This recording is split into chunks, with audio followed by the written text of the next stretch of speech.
Hola a todos y todas, ¿cómo están? Bueno, mi nombre es el doctor Montacho y vamos a tener la segunda clase asincrónica de estadística aplicada. En esta oportunidad vamos a ver, nos quedaba ver la distribución normal, ¿sí? La distribución normal es la distribución más importante que, que tiene la estadística, ¿sí? Ya que, bueno, como dijimos un poco en la clase, existe un teorema que dice que todos, digamos, cuando n tiende a infinito, es decir, cuando una muestra, el número de elementos que tiene una muestra tiende a infinito, entonces la muestra sigue una distribución normal, ¿sí? Y en la vida, digamos, en las distintas disciplinas, hay muchas variables, muchas variables que siguen lo que se llama esta distribución, ¿sí? Esta distribución normal. Por lo tanto, entenderla y saber sus características nos sirven para estudiar muchas variables, ¿sí? Por ejemplo, en control de calidad para ver las dimensiones de piezas, ¿sí? Cuántas piezas yo tendría que estimar o tener mayores a las que deberían ser, ¿sí? Lo mismo que el peso del producto, ¿sí? Yo tengo una, un embalaje de, no sé, 500 paquetes de 1 kilo de arroz. Bueno, de esos 500 paquetes, ¿cuántos tendría que esperar que no tengan 1 kilo de arroz, sino que tengan menos de 980 gramos o más de 1,20 kg, ¿sí? Por ejemplo, ¿sí? Para las ventas, para la producción, en economía se usa mucho, ¿sí? Para la ciencia también, bueno, control de errores, ¿sí? Y eso tiene que ver con, por ejemplo, una de las cosas más importantes es esta, ¿sí? Que dice que la distribución de las medianas muestrales sigue una distribución normal, ¿sí? Entonces, ¿qué significa esto? Bueno, que cuanto más muestras tenga de una población, si yo puedo hacer un análisis estadístico y las medias de esa población siguen también una distribución normal. ¿Sí? Con eso puedo encontrar el valor verdadero, verdadero, el valor más probable eh, que tome esa variable que yo estoy estudiando. ¿Sí? Bien, continuamos. Bueno, la distribución normal tiene esta forma, ¿sí? Es una exponencial en donde, bueno, eh, forma parte, digamos, de la función, ¿sí? Esto sería la probabilidad de que suceda X, ¿sí? Tiene una media, eh, la desviación estándar, ¿sí? Después aparecen acá eh, 1 dividido, bueno, la desviación por la raíz de 2 por pi. Pi es el número irracional, ¿sí? 3,14, 15, 19, ¿sí? El número irracional, ustedes saben que tiene infinitos decimales, ¿sí?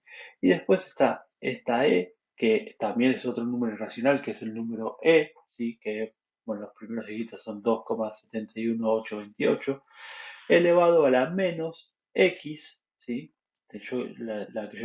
Lo que yo quiero calcular la probabilidad, menos la media, todo al cuadrado, dividido 2 por eh, la varianza sería, ¿sí? Bien, después vamos a ver en la próxima clase que si uno estima, ¿no? Esto, si yo conozco justamente la media de las desviaciones estándar, ¿no? Pero uno si las estima, ¿sí? Con una muestra, bueno, hay formas también de controlar si esa estimación es buena o no, ¿sí? Bien, la forma, la forma que tiene una distribución normal, ¿sí? También se la conoce como campana de Gauss, ¿sí? A esta forma, fíjense que tiene una formita de campana, ¿sí? Y ¿qué característica tiene? Bueno, esta función tiene solo un pico, ¿sí? Es decir, es una función unimodal. Fíjense que justamente el pico es la media de la población, ¿sí? En este caso, la media, la mediana y la moda coinciden, ¿sí? Esa es una característica, todos tienen el mismo valor y es el valor más probable, ¿sí? Eh, y bueno, después tiene el valor máximo y después crece asindóticamente, ¿sí? En el eje horizontal. ¿Qué significa asindóticamente? Bueno, eso es una cuestión teórica, ¿sí? Nunca toca al eje X, ¿sí? Por eso esta función se usa para variables continuas, es decir, desde menos infinito a más infinito. Y después, la desviación estándar me indica, eh, me va a indicar cuán eh, dispersos están los datos. ¿Por qué? Porque si yo trazo una línea, ¿sí? Así, en la media, más o menos por, por la mitad, ¿sí? Tenemos que este valor, ¿sí? Desde este punto hasta este punto es lo que yo conozco como sigma o desviación estándar. Entonces, cuanto sigma es mayor, entonces la campana está un poquito más achatada. Cuando sigma es más chiquitita, la campana es más puntiaguda, ¿sí? También se dice que, por eso también se dice que sigma es un control del error que yo estoy cometiendo, ¿sí? Cuanto más achatada es mayor error, cuanto es menos achatada tengo una mayor certeza. Bien, vamos, si continuamos con la característica. Sí, esto, bueno, es una característica de todas las funciones de distribución de probabilidad, ¿sí? Que si el área, justamente la probabilidad de que me suceda todo el espectro de eventos es 1, ¿sí? Y gráficamente se traduce justamente como el área, el área bajo la curva, ¿sí? Este concepto es muy importante porque después, para calcular las probabilidades, lo vamos a tener en cuenta, ¿sí? Bien. Bueno, acá vemos, ¿sí? ¿Qué pasa? Esto es lo que dije hace un ratito, ¿sí? Si una distribución normal le, le varío la desviación estándar, ¿sí? Y le dejo la media, ¿sí? Todas tienen la misma media, fíjense que a medida que la desviación estándar aumenta, ¿sí? La curva es más achatada. Esto se debe a que justamente todas estas curvas tienen que valer 1, ¿sí? Entonces, si la curva es más angosta, tiene que ser más alta, ¿sí? Para que esta área, ¿sí? El área negrita, sea igual al área en verde, ¿sí? Y eso me lo da el valor de la desviación estándar, ¿sí? Ahora, ¿qué pasa si yo hago variar? ¿Sí? Tengo la misma desviación estándar, pero hago variar la media, ¿sí?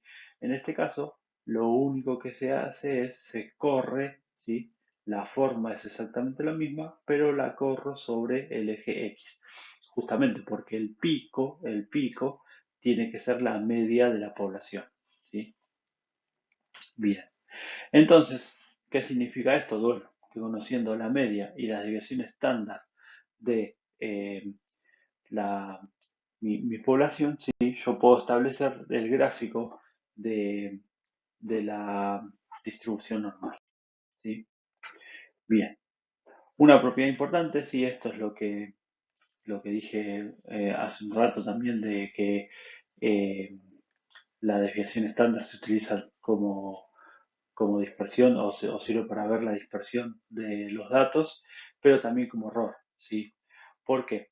Porque fíjense que yo tengo acá una cuestión curiosa. Yo tengo la media, ¿sí? Que es el valor central, ¿sí? Si yo me corro una, eh, una desviación estándar hacia la derecha y una desviación estándar hacia la izquierda, todos estos datos acá dentro de em, de esta región está el 68% de los datos, ¿sí? Eso es una propiedad. Es decir, si yo calculo la probabilidad de que mi variable esté acá adentro, me va a dar 68,3%, ¿sí? Justamente eso es el área que está debajo de esta curva entre estos dos valores, ¿sí? Ahora, si yo eh, considero en vez de una sigma, ¿sí? Me corro dos sigmas, ¿sí? La media más dos sigmas hacia la derecha y hacia la izquierda, ¿sí? Entonces ahora, entre ese valor y ese valor, voy a tener el 95,4% de los datos, ¿sí? el 95,4% de los datos va a caer dentro de esos dos valores. Y si yo me corro 3 sigmas, ¿sí? De la media, para la derecha y para la izquierda, voy a tener casi el 100% de los datos, el 99,7% de los datos. ¿Sí? Esto es un indicador o me sirve, ¿sí? Para determinar justamente los puntos anómalos, ¿sí? O los que se conocen como outliers, ¿sí? Si yo tengo una función de distribución que tiene determinada media y determinada desviación estándar, ¿sí? Todos los experimentos que estén, ¿sí? Ya sea en este sector o en este sector, ¿sí? Se descartan, ¿sí? Porque se consideran anómalos, ¿sí? Eh, porque a qué se debe? Es decir, obviamente, si yo tengo muchos resultados que se encuentran acá o acá, bueno, algo estoy haciendo mal con mi experimento, ¿sí? Pero si tengo unos poquitos, yo los puedo descartar, ¿sí? Y habré cometido algún error, ¿sí? Sí, tendré que ver dónde está el error, ¿sí? Si en el experimento o en la toma de datos o eh, en dónde estuvo sí, en dónde estuvo la falla. Bien, bueno, hace un rato dije que una característica era que era una distribución simétrica. Sí. ¿Qué significa que sea una distribución simétrica? Y bueno, justamente que si yo divido esto, divido la curva a la mitad, ¿sí? A la media, de el área que hay debajo de la curva a la izquierda, ¿sí?